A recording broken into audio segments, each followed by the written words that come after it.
Et les agris, j'espère que vous allez bien, nouvelle vidéo, nouvelle semaine. Donc au programme, début de semaine, vous n'avez pas trop pris. Ce matin, je fais un peu de livraison de blé et des bricoles à droite à gauche. Et là, on a pris 15 mm à peu près en 2 jours. Donc heureusement, on était un peu sec. Programme de la journée, j'ai attelé à la rotative au thé. Et je change toutes les dents, du coup, comme vous avez vu. Parce qu'on risque de semer une partie des céréales, quelques céréales d'hiver, en tout cas au combiné. On va essayer pour voir. Habituellement, on va semer au Vibrosilder. C'est un semoir de semi-rapide. Et là, cette année, pour les orges, on a décidé de quand même travailler un peu plus profond pour les souffler un peu plus, pour avoir une terre un peu plus légère pour l'orge, qui est une culture qui aime bien être dans des terres quand même un peu plus soufflées. Donc on risque de les semer au combiné, vu qu'on avait fait du CLC, je vous rappelle, cet été ensemble. Donc voilà, programme 40 dents de rotative à changer. Donc montage machio, c'est un montage nos porte-dents. Derrière on a une bride, donc là il est coincé, bien sûr. Et en fait, voilà, on a une bride comme ça, qui s'arrondit à l'arc du rond là. Et on a 2 boulons qui viennent s'y monter comme ça. Voilà, donc à chaque fois les dents, si on regarde, vous voyez, celle-ci, elle tourne comme ça. Celle-ci, elle tourne comme ça. Chacune tourne dans les sens opposés, entre paires. Donc voilà. On a 2 types de dents. Pas se tromper quand on les remonte, c'est plus pratique. Donc là, elle est repliée. J'ai 2,50 m ici, 2,50 m de l'autre côté. Après, il faut que je rattache des systèmes. Il faut qu'on rateler la ligne de semis. Il y a beaucoup de bricoles à faire dessus. Ça va prendre, je pense, tout le reste de l'après-midi facile. Bon allez, je vous reprends quand c'est fini. Voilà les agris, je vous reprends, on est le lendemain. Du coup, aujourd'hui, j'ai fait de ça. Donc en fait, je suis derrière les tournesols qui ont été moissonnés. Donc j'ai fait une dizaine d'hectares à peu près à la ferme. Il restera pareil à peu près 10 hectares à la ferme. Bon, sauf que j'ai pas fait ça, on avait quelques chaumes qui nous restaient, qui s'étaient vachement salis, qu'on leur fait des chaumes aussi. Et après, du coup, je suis parti à un site semi-éloigné qui avait été moissonné. Je l'ai passé. Et là, je viens d'arriver à Castelnau, il est 17 h. On a 15 hectares à faire à Castelnau, mais il nous reste 3 ou 4 hectares qui ne sont pas encore moissonnés dans la vallée. Mais là, je viens d'avoir quelqu'un, la batteuse vient d'arriver dans la vallée. Du coup, en fait, c'est pour ça, je commence par le champ du plateau pour déchaumer, quoi. Et en fait, après, je descendrai dans la vallée et comme ça, je pourrai suivre le champ. Il y a des champs qui avaient déjà été faits dans la vallée et tout, on va pas se gêner avec la batteuse ou quoi que ce soit. Donc, vous connaissez le déchaumeur, Disco Munch de chez Agrisem. Vous l'avez vu en vidéo déjà cet été et vous l'avez aussi vu en vidéo avec la vidéo du Q305. Donc déchaumeur rapide, disque indépendant, disque de mulching. Donc c'est pas un gros disque comme un cover crop qui va avoir des gros fentes, c'est un disque presque plein, un peu gaufré, voilà. Donc déchaumage des tournesols. Là vous voyez pas trop parce qu'il y a la luminosité en plein dedans, on est sur les terres de plateau, donc voilà. On a pris au total 15 mm entre avant-hier et hier. Ça se fait impeccable. Les terres étaient sèches, c'est pas des fortes pluies qu'on a pris, l'eau est rentrée, c'est un travail fou, vraiment c'est super. En moyenne, comment je déchaume mes tournesols? Parce que je les déchaume pas tout le temps pareil. En moyenne, ce que je vais essayer de faire, c'est prendre un angle à 90 degrés du sens du semis. Donc ça, c'est vraiment en fonction des champs et tout ça. Ce que j'ai fait à la ferme tout à l'heure, j'ai pu le faire. Donc je prends à 90 degrés de mon sens de semis. Parce que comme ça, mes cannes, en fait, ou les roues de batteuse, elles ont été inclinées dans le sens du semis où ça a été récolté.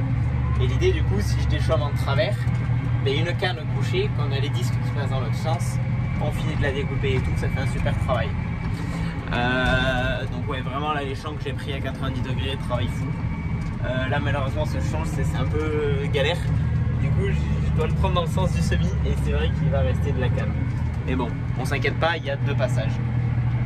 Donc ce qui se passe du coup dans les champs que j'ai fait à la ferme, où j'ai déchaumé à 82 degrés du sens du semis, je repasserai une fois que les cannes auront bien fini de sécher, que la pluie et tout ça sera passé, un peu avant le semis, on repassera un coup dans le sens du semis. Pourquoi j'ai d'abord passé en travers du sens du semis et pas dans le sens du semis et après en travers? Parce que mon dernier passage d'outil, je préfère toujours qu'il soit dans le sens du semis. En fait, si là j'ai fait mon coup de déchômeur en travers, je fais mon coup de déchômeur dans le sens du semis et je sèmerai dans ce sens-là. Il est toujours conseillé de semer dans le dernier sens de passage d'outil, dans la généralité du champ bien sûr. Après ça peut arriver des fois que on fasse pas comme ça, qu'on a semé, qu'on a préparé dans un sens, qu'on sème dans l'autre. Bon, en moyenne on essaye de faire comme ça, c'est toujours mieux. Donc voilà, là ici c'est, souvenez, c'est le premier champ de tournesol qu'on a moissonné ensemble. Donc franchement ça se fait impeccable. C'est vrai que vu que là je suis pile poil dans la ligne du semis, par moment on voit que y a des cannes qui restent debout, mais bon, j'ai pas peur, on repassera un second coup, au pire j'essaierai de voir pour prendre un léger biais, je verrai. Et là par contre les champs que je vais faire là dans la vallée à Castelnau, je pense que je vais prendre un travers complet, j'ai essayé de faire quelque chose pour arriver à bien péter toutes les cannes de tournesol. Voilà, donc aujourd'hui ça, 10 hectares ce matin, là je suis à 15 hectares de fait cet après-midi, ici on a une quinzaine d'hectares. On va voir si tout ça passe dans la soirée. Sinon vu qu'ils sont en train de moissonner, quand ils ont fini de moissonner, je rentre avec eux à la ferme, je laisse le tracteur ici et on me ramènera demain matin pour que je finisse. Voilà, on va voir, mais en vrai si tout fait passer là, ça serait bien. Comme ça demain on attelle les disco mulch, on attelle le CLC, on a reçu les ailettes. On monte les ailettes, on fait ça, demain on risque de moissonner le sorgho, du coup il faut broyer derrière la batteuse, il faut rouler les bennes, beaucoup de travail demain. Là vraiment on arrive dans la période où dès que ça commence à moissonner, c'est cool parce que c'est la bonne période. Bon allez, je vous laisse, je continue, je vous reprends peut-être ce soir ou sinon je vous dis à demain.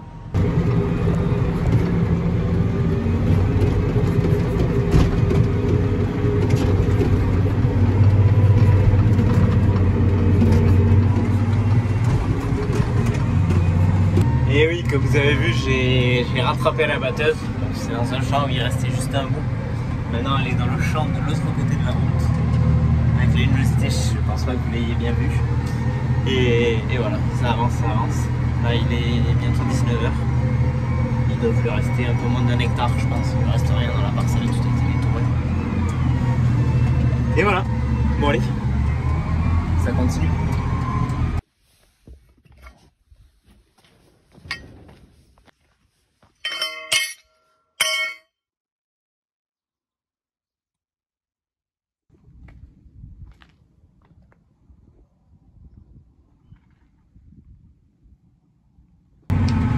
Et voilà les aigris, comme vous avez vu ce matin on a monté les ailettes sur le CLC qui est derrière. Donc les ailettes c'est des grandes pattes d'oie, ça fait 31 cm, je dis 31 parce que vraiment c'est 31 cm de large. Donc c'est à dire qu'il y a un recroisement à peu près de 4 cm.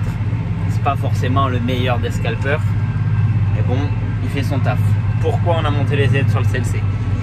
Préparation de terre pour le printemps. Donc là ce qui se passe c'est qu'on met notre premier coup de CLC et les ailettes aux alentours de 10-15 cm. L'intérêt c'est que comme là ça se voit pas trop, là j'ai presque fini, on avait des ambroisies. Donc les ambroisies, plusieurs techniques pour les détruire. On aurait pu aller au vibroflex dans trop fine, on aurait pu essayer au disco mulch, ça aurait pas tout pété tout ça. Donc en moyenne en CLC on essaye de passer 2 fois. Et ou en croix comme en croix, ou avec un léger biais qu'on ne peut pas passer en croix. Donc là, ce qu'on va peut-être essayer dans ce champ, c'est un léger biais, parce que vu que c'est un penchant comme ça, de travailler en travers, s'il y a des fortes pluies l'hiver, on retient l'eau, de 1 on retient l'eau, et de 2 on retient la terre. Donc voilà. Donc premier passage avec les ailettes, second passage sans les ailettes, l'intérêt est d'aller plus profond pour fissurer. Donc les ailettes nous pètent toutes les mauvaises herbes là avant l'hiver, on va dire à 90%, il en reste toujours un peu bien sûr. Et voilà, après on aurait pu faire un seul passage et on aurait dû passer chimiquement pour détruire toutes ces ambroisies. On préfère bien sûr passer 2 coups, bon, c'est sûr ça nous fait un coût un peu plus cher à l'hectare, mais en soi on travaille mieux. En tout cas, ça c'est notre façon de faire, c'est ce que je préfère le mieux. Voilà, du coup CLC, donc vous l'avez déjà vu ce CLC, vous le connaissez. Hein, CLC de 15 dents. On peut travailler pour du 4,50 m. GPS, je suis à 4,40 m. Vitesse d'avancement 8 km/h. Donc on est vraiment pas mal. 8 km/h en instantané, je suis à entre 8 et 12 litres hectare. Je pense que je suis sur une moyenne à 10 litres hectare. Et après, hectare en instantané, il m'annonce 3,5. Bon, je pense qu'on est plus près des 2,5 que des 3,5 en réel, même des 2. Voilà. Franchement, ce champ il fait 5 et quelques. Je l'ai attaqué quand? Je l'ai attaqué ce matin. Il devait être 9h30, je pense. Ça va faire 2 heures que je suis dedans. Et il va me rester des tours à faire. Donc oui, c'est ça, c'est à peu près ça.